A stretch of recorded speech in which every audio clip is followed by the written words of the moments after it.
Hello everyone, and welcome back to Let's Play Dragon Age Origins. Last we left off, I was in a completely different area and kind of dicking around a little bit. You may notice that my toolbar is considerably different. I have a whole bunch of different poison coatings for the blades now. Turns out the bombs just simply will not be working for this playthrough. Also, this video may be a little bit shorter than the others, just because it's going to be just wrapping up a couple of extra things before moving on to the next set. Now, first off, our dear friend Morrigan. We have something for her, and I'm going to cycle through every one of my... Okay, fine. Now, outside of the Alistair doll, there is actually one more special gift that we can give her. A golden mirror. You may remember her tale to that effect. What have you there? A mirror? It is just the same as the mirror which Flemeth smashed on the ground so long ago. It is incredible that you found one so like it. I am uncertain what to say. You must wish something in return, certainly. Don't be ridiculous. It's a gift, Morrigan. You say that as if I should be accustomed to such a thing. I have never received a gift, not one which did not come at a price. I suppose I should say thank you for the gift. 'Tis most thoughtful, truly. Aww, that's so sweet. You realize that you've been smiling for hours now? That's not so sweet. Have I? Since the last time you and that fool Alistair shot glances at each other, in fact. He must be pleasant enough in bed, for surely I cannot imagine anyone enduring his conversation. He's an idiot, but he's my idiot. Oh, you have no idea. I see. Glad to hear it, then. 'Tis a bit sickening to watch you two, but I imagine it at least takes your mind from our situation. Have it your way. I actually was not expecting that conversation there. And? What comes, my friend? Oh, that's very sweet. Okay. I'd like to ask you something. Is there gonna be... Full of questions, are you? Never mind. There's nothing else I want to talk to you about. Well, surely after that, we're gonna have to tell Alistair what she said. 'Cause we're totally tattletales like that, right? Anyway, yeah, what's up, Alistair? So, let me ask you something. A personal question. What kind of personal question? I'm wondering about... well, about Zevran, really. It seems like the two of you have become quite... friendly. You aren't jealous, are you? No, I'm not jealous. I'm totally not I'm jealous. just curious. Maybe it's inappropriate of me to ask, but what are your intentions towards him? Is it very serious? If you'll tell me, that is. No, it's not serious.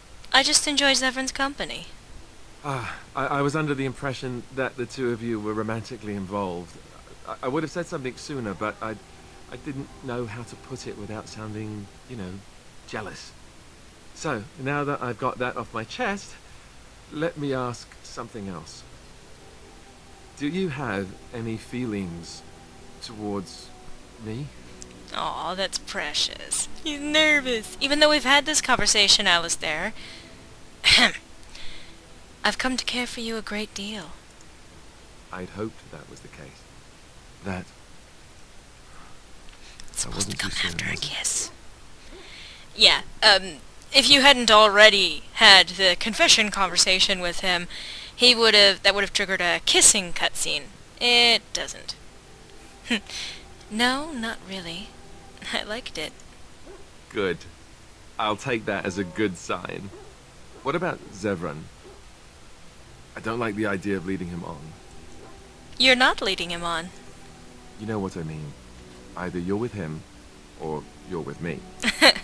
I couldn't resist that. Anyway, you're right. My decision has been made. I choose you. Thank you. I am a lucky man, don't I know it? Now, let's get back to what we were up to before, lest I forget why we're here. Zevran disapproves minus 26. Huh. That seems like something we should, discuss with him. Make sure he's okay. I take it you have found another more compatible with your tastes? No, there is no need to deny it. I do not mind. Such is how it goes, yes? I'm sorry, Zevran. Ah, don't be, my sweet lady. I never asked you for anything, did I? So I am forced to ask, if we are not to be lovers, are we at least to be friends? I certainly hope so. Good. Nothing would please me more. Some friendships are worth pursuing. He still disapproves minus 11. Now, thanks to restored dialogue fixes, there's actually one more conversation that will, in fact, reinitiate the romance even after having had this broken up conversation. What say you? Do you stare at everyone like that? Not everyone, but a beautiful woman like yourself. Why not? I'm sure you draw many stares from men and even other women. Does this bother you? Not really, no. But you would prefer I desisted, perhaps. It would be difficult traveling as we do in close proximity, but I am nothing if not a gentleman. A gentleman? That's too bad. Oh, now this is intriguing. I shall have to redouble my efforts immediately. There was a young elven dancer in Antiva City once, and I believe I actually managed to stare off all 7 of her skirts. It's a trick worth retrying. Now that that is out of the way, perhaps we should move on. With you in front, of course. And, yeah, that probably... Yep, he's back into romance-initiated mode. However, it won't trigger a jealousy dialogue with Alistair. Something you need, my dear? Oh yes, and by the way, that's how he greets you, a romanced character after you've, finished his personal quest. I have some questions, maybe? Of course. Oh boy, you went into business mode fast. Never mind there, buddy. And I mentioned before that Liliana brings Schmooples to camp with her. Here is Schmooples! It's a cute little nug, aren't you? Yes. And I have done some donating off-screen, mostly to the dwarves, although I do need to get on that, I think. Let's see. Do I have anything that I can donate right now? Turn in crafting materials for the Dalish. Oh, I don't have much. I can give them all deep mushrooms for now. Yeah! Give them that deep mushroom. That sounds bad. I'm gonna leave now. Generous as always, Warden. Yes. I'm letting you sleep in my camp. Wow. You're kind of a dick. And I'm putting my leg through yours, so that's even more inappropriate. Ah, well. So, that pretty much just does it for this set. There really isn't much else that I can do, and, well, it's about time for me to head on to Haven and see what we can do to find the Urn of Sacred Ashes, or at least Brother Genitivi, who can point us in that direction. So, I hope to see you next time on Let's Play Dragon Age Origins.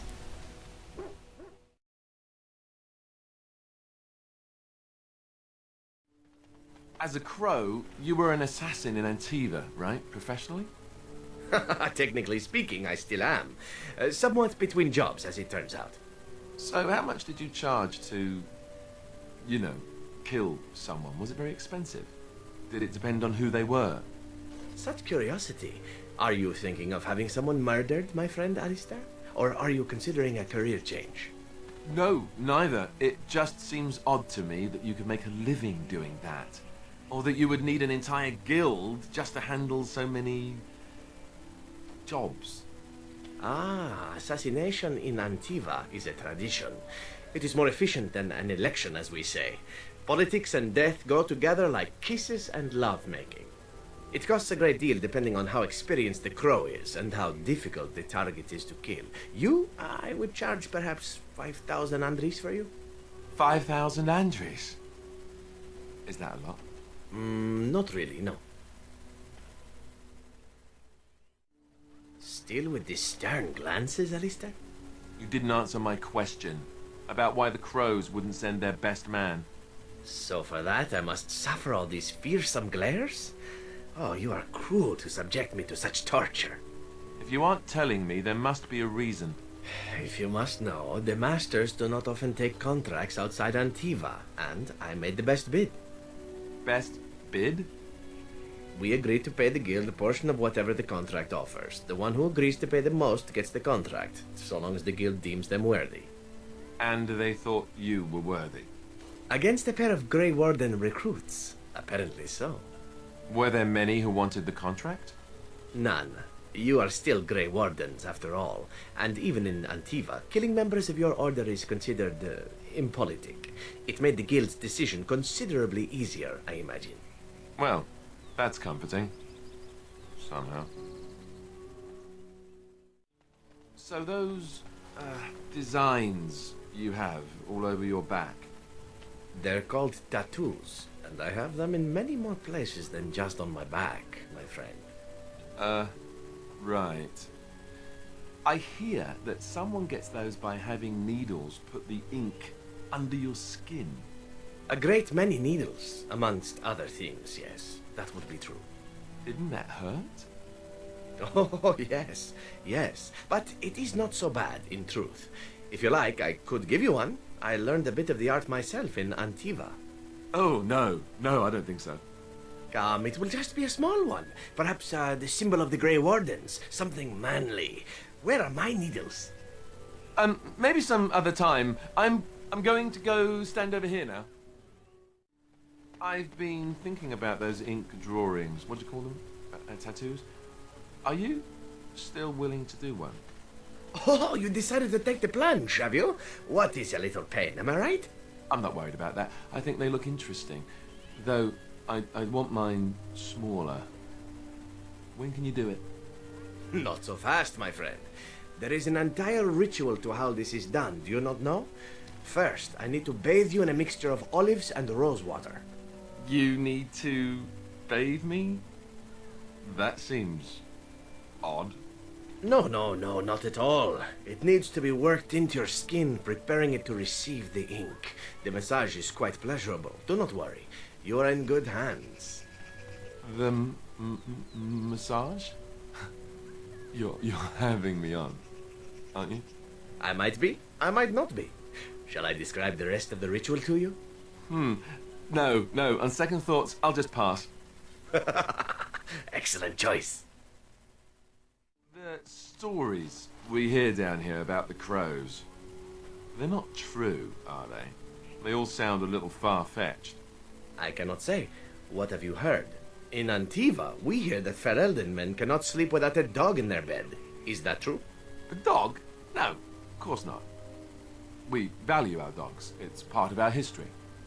Oh, perhaps it was simply a reference to your Ferelden women then. Well, now that you mention it...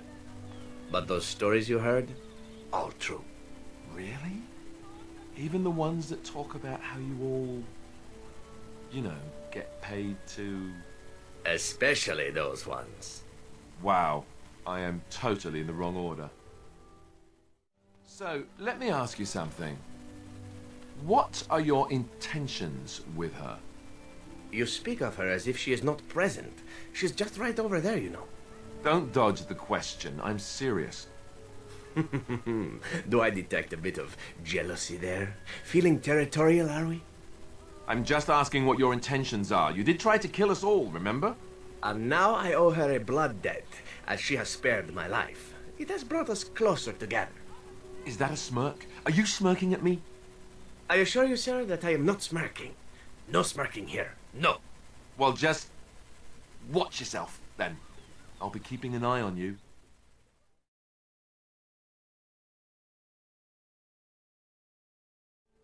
Alistair, may I have a word? Of course. anything for my favoritist mage ever. It seems you and our fearless leader are inseparable these days. Joined at the hip, almost. That's a bit of an overstatement, don't you think? Well then, now that you're in an intimate relationship, you should learn about where babies really come from. Pardon? I know the chantry says you dream about your babies, and the good Fade spirits take them out of the Fade and leave them in your arms. But that's not true. Actually, what happens is that when a girl and a boy really love each other... Andraste's flaming sword, I know where babies come from. Do you? Do you really? I certainly hope so. Oh, all right then.